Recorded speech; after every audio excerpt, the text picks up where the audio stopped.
之前我嗰間我有做開針清，我自己覺得好痛，做完我又覺得冇太大幫助。填清呢樣嘢都係好令我想繼續 keep 住做嘅 facial， 痛嘅程度都低好多，暗瘡就低少咗好多嘅。因為我本身皮膚係偏乾嘅，會容易痕，生啲暗粒同埋暗瘡。做咗 facial 之後咧，皮膚就冇咁容易痕同埋乾，暗瘡就低少咗好多。屋企人都覺得我白咗，少咗甩皮嘅情況。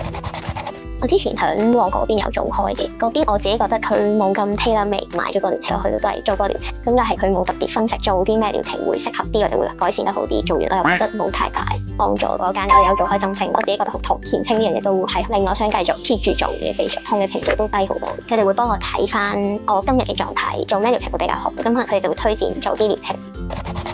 做完麗珠蘭，我覺得皮膚係會保濕 keep 得好啲。我覺得係做開水光針，覺得係比起麗珠蘭更加痛，放鬆啲嘅啲。後期少少會有個膊頭同埋手臂呢啲位，係咁我自己覺得都係比較 relax 啲。